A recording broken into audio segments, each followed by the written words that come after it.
I like it. There are those who say, come up short. What do they say? Points out how the strong man stumbles. There were doers. Okay, it's your marketing plan. When you have less students, I'll be like, should have kept the tagline. All right. So we're looking at, again, always same thing, theology of evangelization. And I'm looking at a document from what great teaching authority? Paul? Agentis. Please don't say things without thinking. Where's Agentis from? It's from Benedict. No. No, Vatican because II. I see Vatican II, and I Vatican said he II. was the one that worked on it, so it was kind of true, but not. And what is the English translation for Agentis? Missionary activity. Nice, Regina. On the church missionary activity. Okay? So remember what is happening. Vatican II is kind of treating every little subject in the church. They have a document on like technology. There's a document on technology. There's a document on women. There's a document on the church. There's a document on, there's all kinds of like statements that they make. Because the Church of Vatican II is trying to do what? Communicate. Good. In a manner that is Modern. good. So they're kind of like, on all these different things that we've already talked about for 2,000 years, here's a fresh spin. So when it comes to the missionary activity of the church, this document comes out. Well, what is missionary activity? And what's nice about it is it gives us the 3 steps to missionary activity. The first step is, Regina, Christian witness. and what does that mean? We looked at this last week. It's going and like living with someone, so witnessing by like meeting them where they are, like adapting their culture, their traditions, and as far as like it's moral. Right, presence. Yep. The first thing that you have to do is you have to actually connect. So if we keep going back to Vincenzo's pub, the good thief, every time I talk about this idea, actually I talk about all 3 of you, people get all excited, but just focusing in on Vincenzo's, every time the thing that excites people isn't the tap house, it's not the pub idea, it's when I say that we're going to have all the barmaids trained in one-on-one evangelization, and then that doesn't excite them. It's then when I say, such that everyone who comes in is known, loved, accepted, and wanted. And then people are like, that is dynamite. So I say the reason why that club's going to succeed is because everyone's going to want to go there, because it's this place of joy, of love, of acceptancy.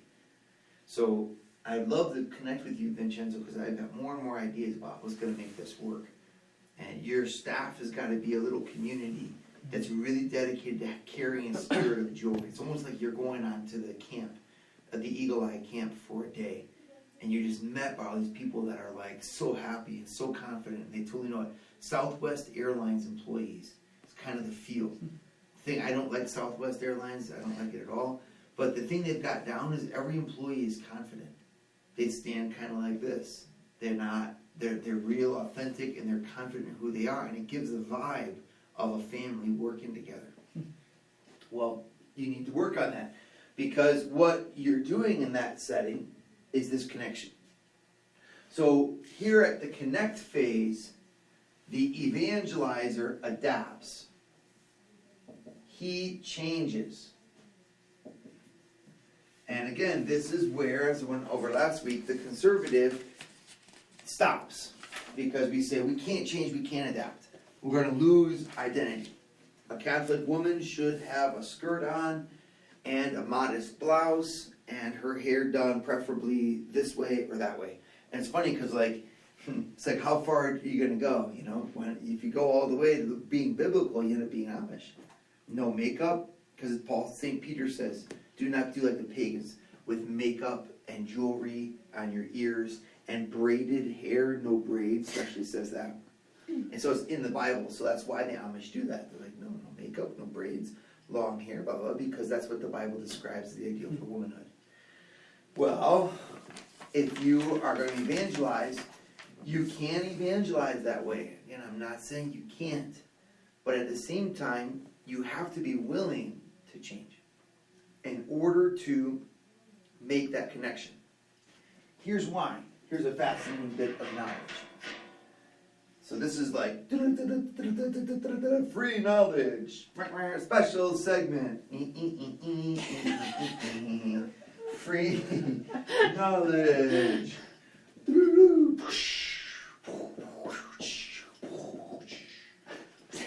What is happening in free knowledge? St. Thomas Aquinas teaches us that a mediator is sent to a people in order to increase the connection by belonging to the two parties he mediates. Thomas Aquinas. If the one party is God, Jesus Christ, and the other party is Zimbabwe, the mediator needs to belong both to Jesus Christ and to Zimbabwe.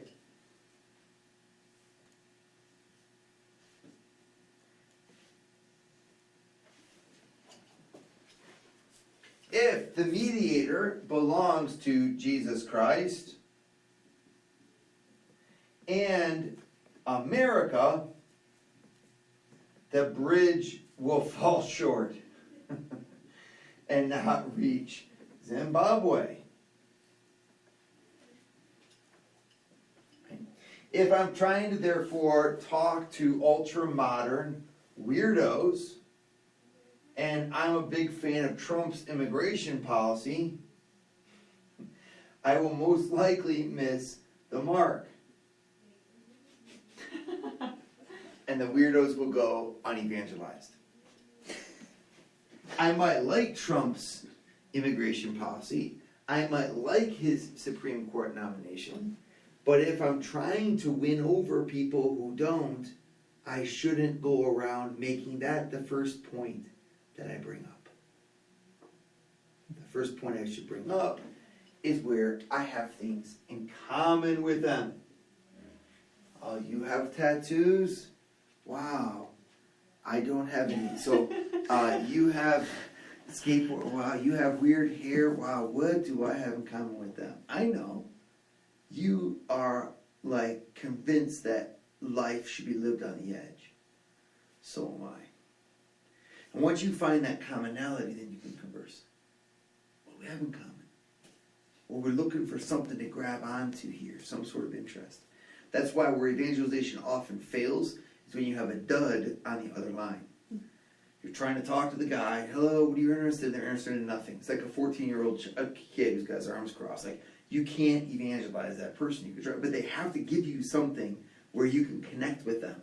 Where you and him are one, because then when you make the connection, you've now made a bridge. And the stronger that connection is, if that X is further back, such that you're like a saint who was born in Zimbabwe, whoa, now it's really hard to discount me, isn't it? You can't, what are you going to do? I am from your tribe. I do what you did. I was raised next door of you. And you're trying to tell me, so when I speak to you, I'm speaking to you. Look at the impact John Paul II had in Poland. Why did he have such an impact? Because he was Polish to the core of his being. He absorbed his people. He knew his people. He loved his people.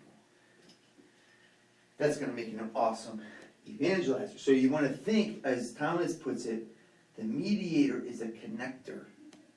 And God, therefore, in order to save men, let's put it this way, if I have mankind and I have God, he chose someone who was not only human, but who belonged to his chosen people, and who belonged to his chosen people in the holiest and most devout of them all, the Blessed Virgin Mary. So he went to the depths of mankind. He worked, he laughed, he had a mother, he belonged to a culture, he acted like they acted, he went through the temple sacrifices. We see St. Paul, for example, doing this. Why don't we take a look at where he does that? It's in 2 Corinthians chapter 12, where he just starts going crazy like he usually does. 2 Corinthians. 2 Corinthians 12.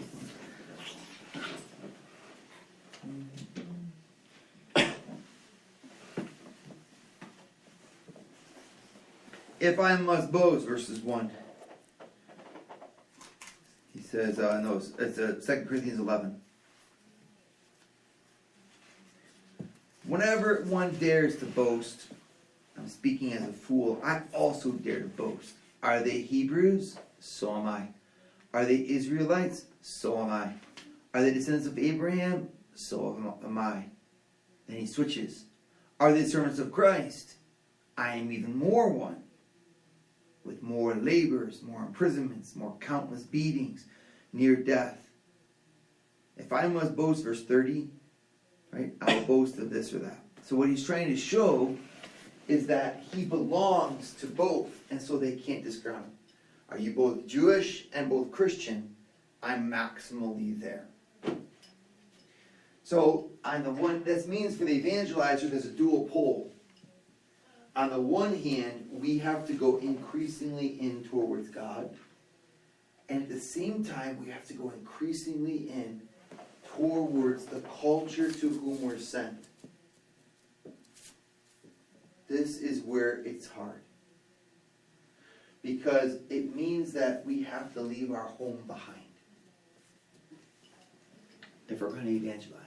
If I evangelize you guys and I just act the way I want to act, I won't be effective. I need to act the way that you need me to act. If I was just doing me in my little world, I wouldn't be doing this class. I wouldn't be doing this in school. No way. I'd be writing a poem in some field in Ohio. Laying on my back. Yeah. I'd be doing something. I'd be on a sailboat somewhere in Lake Erie, dreaming about the ships that went down there. You know, I mean, it's something totally dumb. To connect, you've got to be an evangelizer. You've got to be willing to leave your home. And that means you have to say, Jesus is found in this other culture. And what I want you to think about that is the gay rights movement. Jesus is found in that other culture. The satanic bar. Jesus is found in that other culture.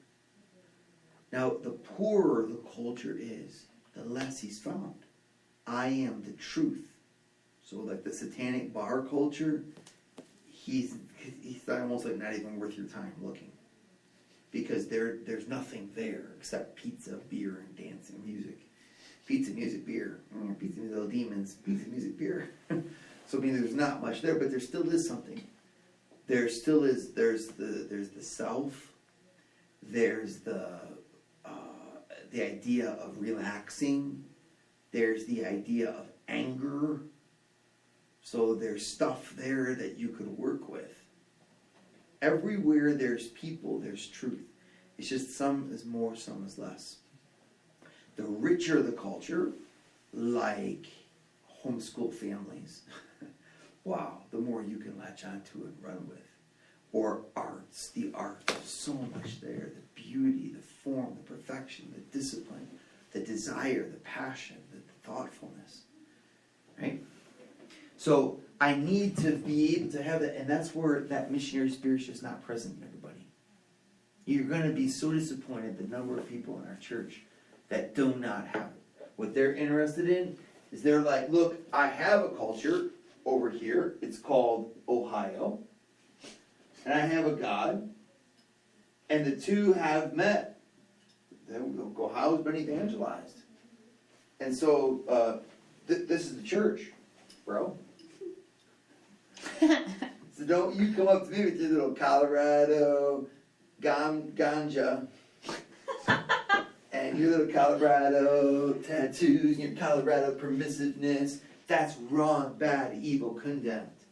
If you want to be saved, pick up a shovel, start working the fields, get a job, all that kind of stuff. Because all of that type of mentality, I don't want to leave. I want to force you into my culture because I'm convinced it's right. It's really hard for us to open our eyes and say skateboarders have a different way. Or longboarders. Dancers have a different way. But if I'm going to become a missionary, I've got to look, appreciate, accept their way as a first step. And that can be so painful, but it could also be very easy. Depends on who you are. Now, take the moment to write, since some people are best by writing. Write down right now, the name, the place, and the time of one person in your life who did this. One person who left their culture behind and effectively connected. Or a time in your life. I want an example of story. I want you to write it, because that's a different mental faculty. Oh my gosh. I was pushed to this by some students. Forced me into these different modes. Now they're going to pay.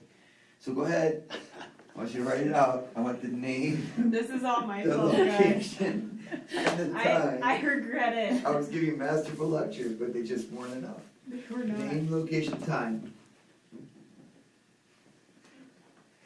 And then the same student can't do it. I live in Ohio, no one leaves. Exactly. In Ohio, we just do lectures. I'm familiar with that method. Down at the bottom there. Yeah, the old shovel. Yeah. Oh, yeah. Old shovel. Old shovel. Oh, he knows. I know all about old shovel.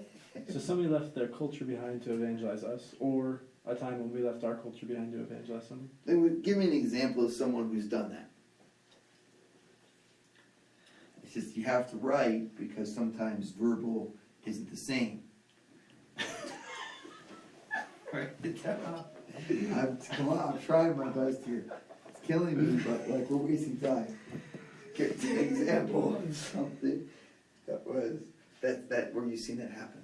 Have you never seen that happen? Like in grade school, wasn't there a teacher who related really cool with the kids and he wore a baseball hat? And you're like, oh my gosh, that's what that was. Wasn't there a time when your brownie coach dressed up like a brownie? She had a brownie uniform on and she was 40. You were like, why is that? Team. Okay, I want you to tell me about that. Connectors.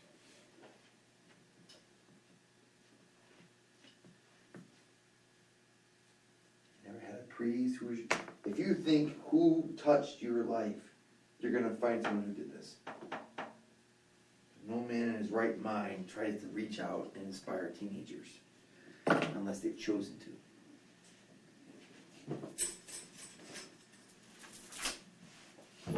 Vince, you want to share with us while others write that down? Sure. In middle school, 7th and 8th grade, my best friend's dad, his name was Van Wilson, he coached us and he would always like do everything with us. So he would like play with us in practices, so he would like scrimmage with us, and then we would go out after to like Dave and Buster's and play games with him, and he was just really cool. I don't know, he kept us away from a lot of the bad stuff that we could have been doing at that age. What did he do that captivated you? Why did you want to be with him? He was just cool. He was like super confident. He had a soul patch. Okay. Serious. So his facial hair wasn't the norm for an adult? Yeah, he is like, he loved Duke, so he'd sit there and watch college basketball games with us when nobody else wants to hang out with middle schoolers, you know. He'd just actually hang out with us, do the same things that we wanted to do, that he knew was like safe. He didn't want us going around with girls and drugs and stuff like that, so. Activities. Yeah.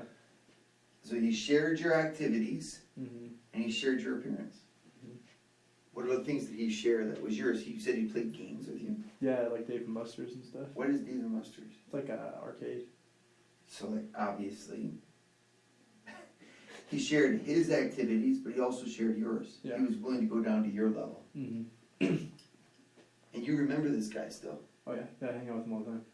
He still plays basketball with us. Now, what was one value that he gave you from his world because he was in yours? Just What the did you love. learn from him? It's hard to say. I mean, because his big thing is he loves sports. So all of me and my friends now love sports because of him. Well, look at that. Yeah. They all love sports. So these things were your world, Uh-huh. and then his world was sports, and he actually managed to bring that.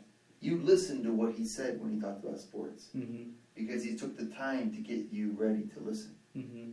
Yeah, we all still play together. Cool. Yeah. Yeah, Regina? Um, Ready, you're next. Start thinking of something. Nothing. This is your I would fault. say Isn't this great? We're learning so much. my Aunt Connie, because when we were like little, she always, I mean, you know, I have a lot of aunts and uncles, but she was like the only, well, not all of them, that like put this huge effort into like, you know, like going to amusement park with us and riding roller coasters, going haunted housing with us. We're at haunted house. Not that I do that Yeah, that's what we anymore, did too. Yeah, he came but with us every there, year too. it was like this huge thing. It was fun because we went, you know, with Aunt Connie. And then she would plan this family camp out every year, which would have this like crazy theme, and everyone would get super into it. And she would have games, and it would go all weekend, and was like the big event of the year. Like people, all kinds of people would come and everything because it just like kept growing. So I mean, I would say she, you know, so she met us at like our level of what was fun for us, but through that, you know, I can see like looking back like how much work that was for her and stuff to like plan all these activities. So kind of the sacrifice of love. And But what made her effort to- effective, what I'm seeing here is, of course, you have the same type of things, but you keep emphasizing almost that she knew what you were looking for. She was like, the values of the children are fun, big things, all day long affairs with all kinds of people. Mhm.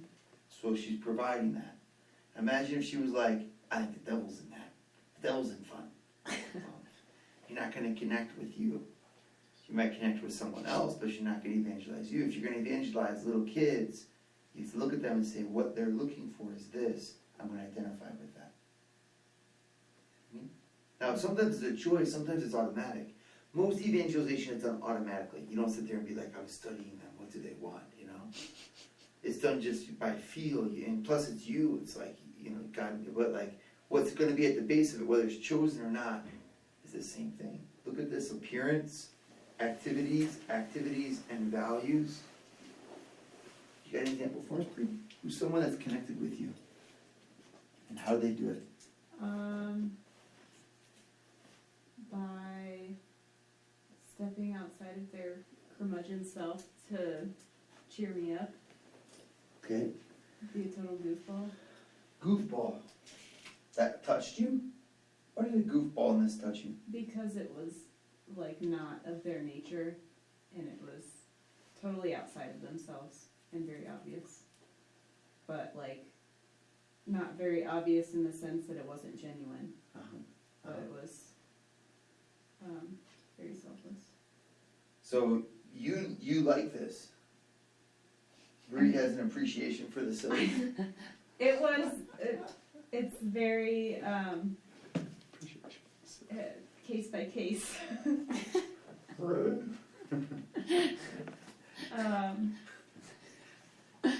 Yeah, it's case by case. It's my favorite one. I love that. I love that joke. Hey Bree. Look like Teddy. All right. Cool. You guys get the point, right? Yep.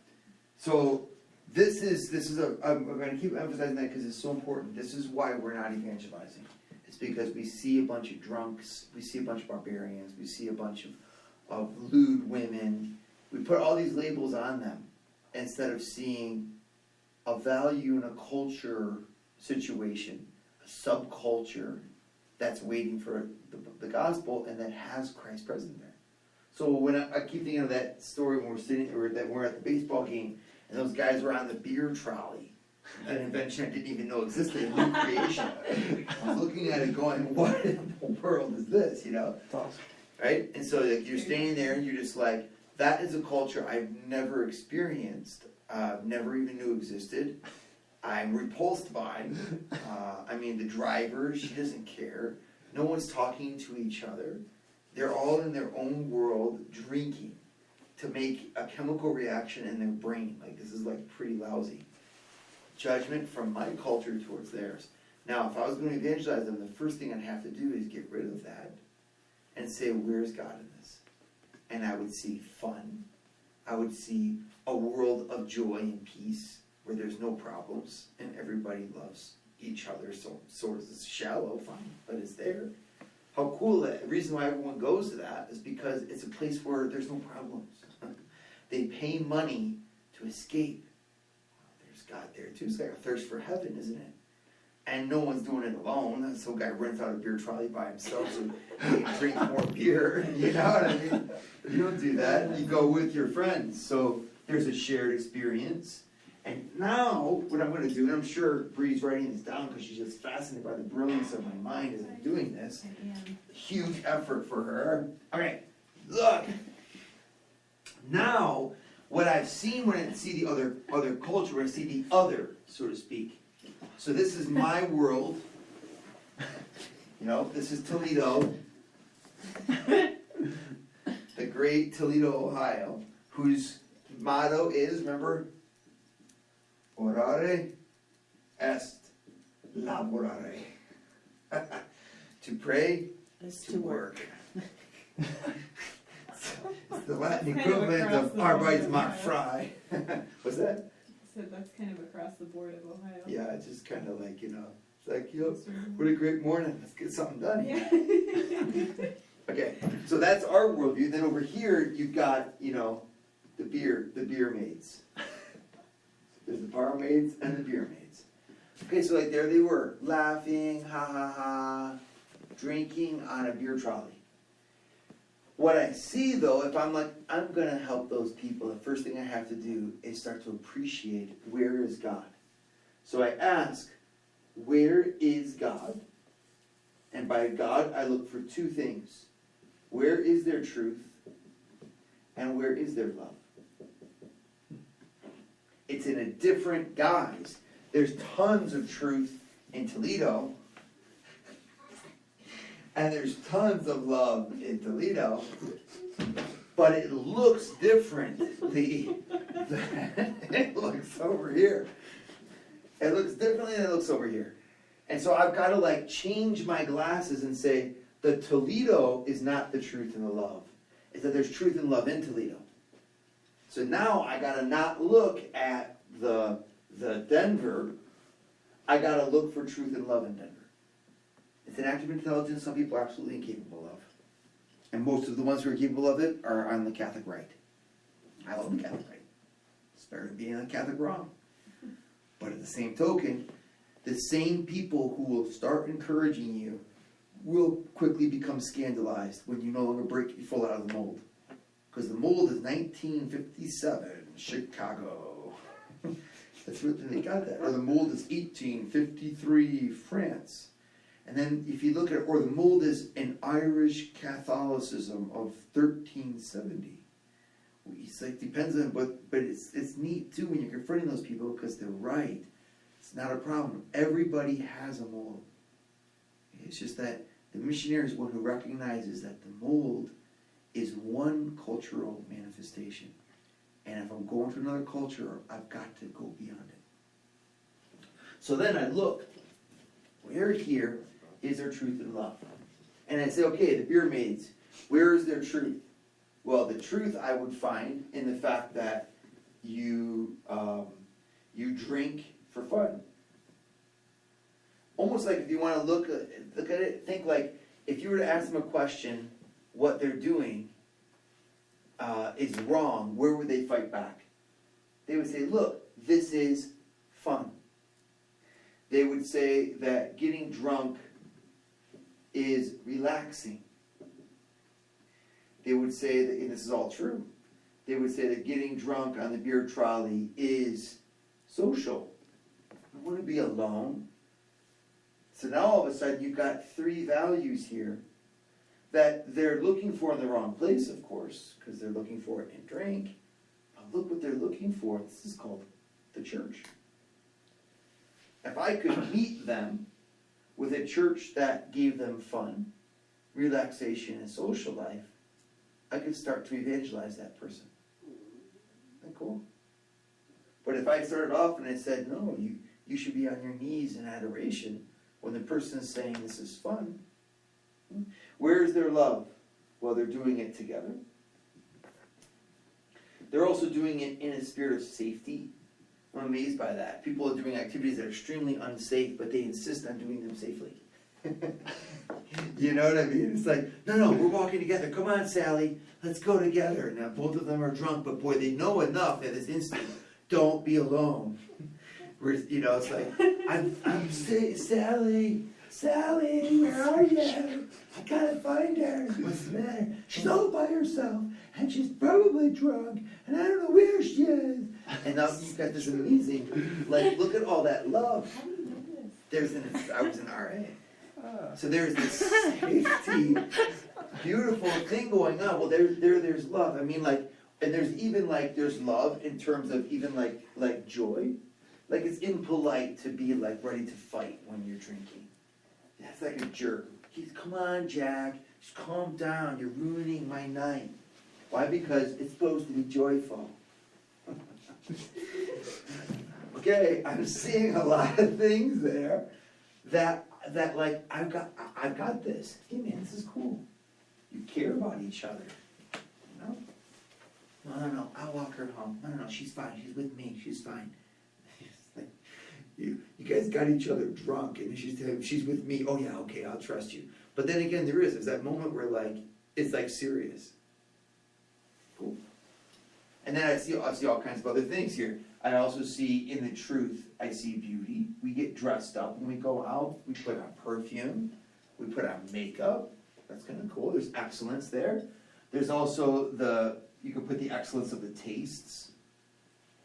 It's not obviously some sort of wine tasting party, but you're looking for great things. You want great labels. You want great music. There's a lot of art that goes into the bar, the music, the decorations, the way he pours the drinks. Look at all this. It's a very positive thing. But what I've had to do to find that is overlook a lot of the deficiencies. But if I'm going to evangelize that culture, I need to embody these values. If I'm not fun or social, I'll give you an example. A guy like Jeremy is much better than me at reaching out to people who are clueless about God. A guy like Vince would be much better than me reaching out to people who are clueless about God. I know this about myself. I scare people just by looking at them. I don't know what it is. Hey guys, everyone's like, it's probably because I don't embody those values. I'm a serious guy. I've chosen to be serious. I've chosen to be intense. I've chosen to be focused so much that it's me. Well, that's also rendered me ineffective when what's called for is playfulness. I try, but it's not automatic for me. People can usually see right through me. It doesn't really work. I'm not that way. But Vincenzo would be. So if there's an environment where playfulness is called for, I know enough. Go talk to that guy. Go talk to those girls. And they were not afraid because they see the same values. Okay, you kind of see what I'm talking about? Mm-hmm. This is huge because this gives me an optimism. That's the key of evangelization. This is one of the 5 pedagogical goals I want to achieve by my students at SJI. You are called to be optimistic about the culture. Optimistic. The Women's March. We just writ it off. Everyone over here in this world is like, that's evil, basically Satan incarnate. Satan was there, I saw him dressed up as a woman. It's like, and then Satan decided to started about blowing up the White House as a devil. It wasn't just the devil. The devil, you don't get 1 million people that march in all these different cities because of the devil. So what am I supposed to evangelize? Look for where truth and love is. And then you build there. And then eventually, you're going to have to confront the evil. But you won't let you confront the evil unless you first embody the values. So if I'm a woman at that women's march who believes in why we're marching, then I can say it's stupid to exclude pro-life women. This wasn't a pro-abortion march, it was a pro-woman march. And now they have to listen to me because I'm in there, I'm with them. See how that works? The mafia will make you kill before you're a member of the mafia, because then you can't go back. That's the idea. Before you are allowed to bring into this community, you have to prove that you belong to it. Okay? So, this optimism is, here's your steps you can write down. 1, where is truth and love? 2, how can I make that grow? 3, correct the error to purify what is there without changing it. Let's get it. So I have to then purify it, but I don't change it. This is why so few people want to evangelize again, is because you have to really love young people to evangelize them. You have to want to be like them. You have to embrace youthfulness. If you're going to be in the bar scene, then it's like, it's got negativity, but like, you're going to become a barman. You can't avoid it. Mm-hmm. You're going to become a businesswoman. That's what you're choosing to evangelize. You're going to become an artist. Oh, no problem there. It's been too long since we've wrestled together here, Miss Chelsea. We're going to have a fun 3 days. Oh my gosh, I'm so scared. I thought you were leaving. Yeah. Or she's coming with me. Oh yeah. So, okay, so like I'm going to become, I'm going to be perpetually an MBA student. I happen to think it. I would be honored. And the more that you say that, the better off you are. So Father Damien, he ends up becoming a leper. The beautiful story about him, at the day when he discovered he had leprosy, he took a hot bath or something and he couldn't feel the temperature of the water and he realized it. He came out and all the people had assembled in front of his door and he said, "We lepers," and then talked. And he just talked in the we. And when he said "we lepers," they all knew. He'd become one of them. But he never wanted to leave his people. He said, so here he is, Belgian, a priest, who wants to be buried in a Hawaiian leper colony. And that's because the evangelizer had so embraced the culture that it was him. He said, I want to be buried here with my people. St. Mary Ann Cope said the same thing. Here she was, a German immigrant. She came over when she was 6, born in Germany, lived in New York, dies, and she wants to be buried with her people. The Brothers of St. John have the rule, you are buried where you drop. So if I'm in America, I'm buried in America. A French brother in America gets buried in America. The idea being, when you get that assignment to that country, you're called to be in that country. Like, that's your people. So we have French brothers buried in Senegal or whatever. Wherever you were last assigned, you're supposed to give your whole life to that people, that culture. Cool. Okay, so there's much more to say. I wonder if it's not good to have a little discussion about that. Open up the floor a little bit so you can chew on this, and we're going to move on to the next number 2 in Agendas. This is just number 1. You guys want to discuss a little bit? Let's discuss. What do you mean by correct error to purify what is there to change its nature? Without Without changing changing its its nature. nature. That makes sense. So once Vince is in the bar scene in Denver, and he knows all the barmen, I think about that artist guy, the Jewish guy we met.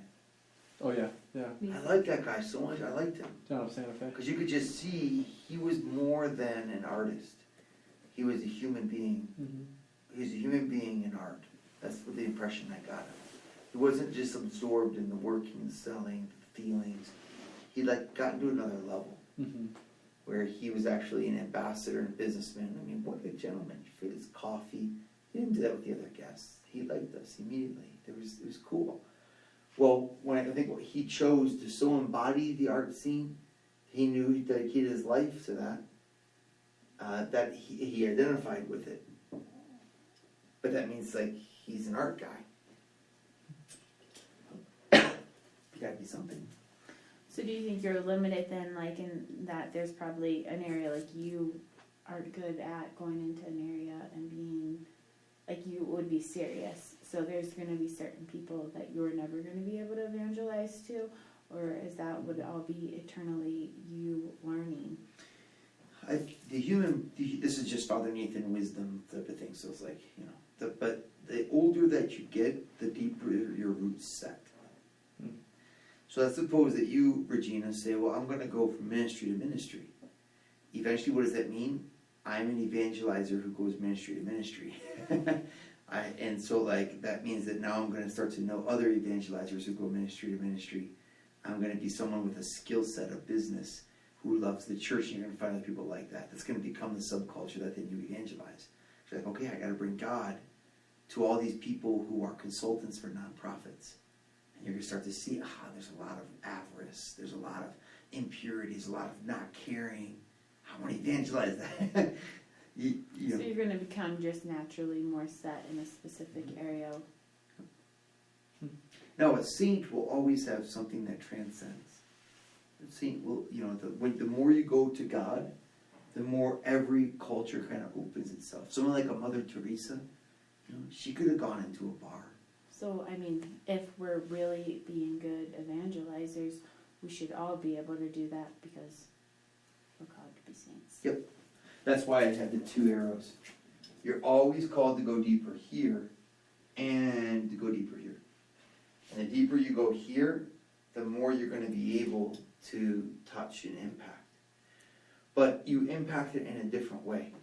You got it. This is the truth about roots. And therefore the truth about our body. I can't be two places at once. Damien was the leper colony in Molokai. He wasn't Zimbabwe. Would the Zimbabwe people have embraced Damien? Well, at a certain level they would have. They would have embraced that spirit they would have found of Christ. But he might not have known how to speak their language or do their customs, or would they have invited him to a tribal meeting to decide on this or that? No. They would have invited another person who really understood Zimbabwe for that. So the truth is about your life, as you grow older, you become your choices. That's why I'm always encouraging you guys, aim high, do something great, dare great things. Because then you're like, wow, because you solidify. You can't, when you're young, it's hard to imagine it because you really are able to do switch.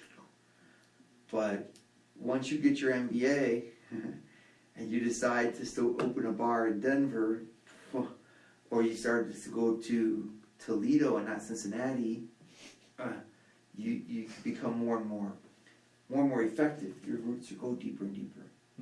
But the more that you go to God, it's true at the same time that your spirit becomes more and more applicable to everything. But let's put it this way: Mother Teresa walking into a bar, people would have really loved, and she'd be able to really love. But then again, she wouldn't have been able to evangelize them without taking them out of the bar. Mother Teresa would never have been able to entertain the bar scene. Her evangelization would consist of everyone stopping what they're doing and staring at her and realizing that there's another life out there. But that's one form. That's because she was a nun. But the evangelization in the bar is someone who's like, no, it's in this very context I'm going to meet you with Christ, not by taking you out of it. The farmer evangelizer. You don't start by saying farming is bad. you start to say, okay, how can we make it better? That makes sense? Mhm. Yeah, I think that eventually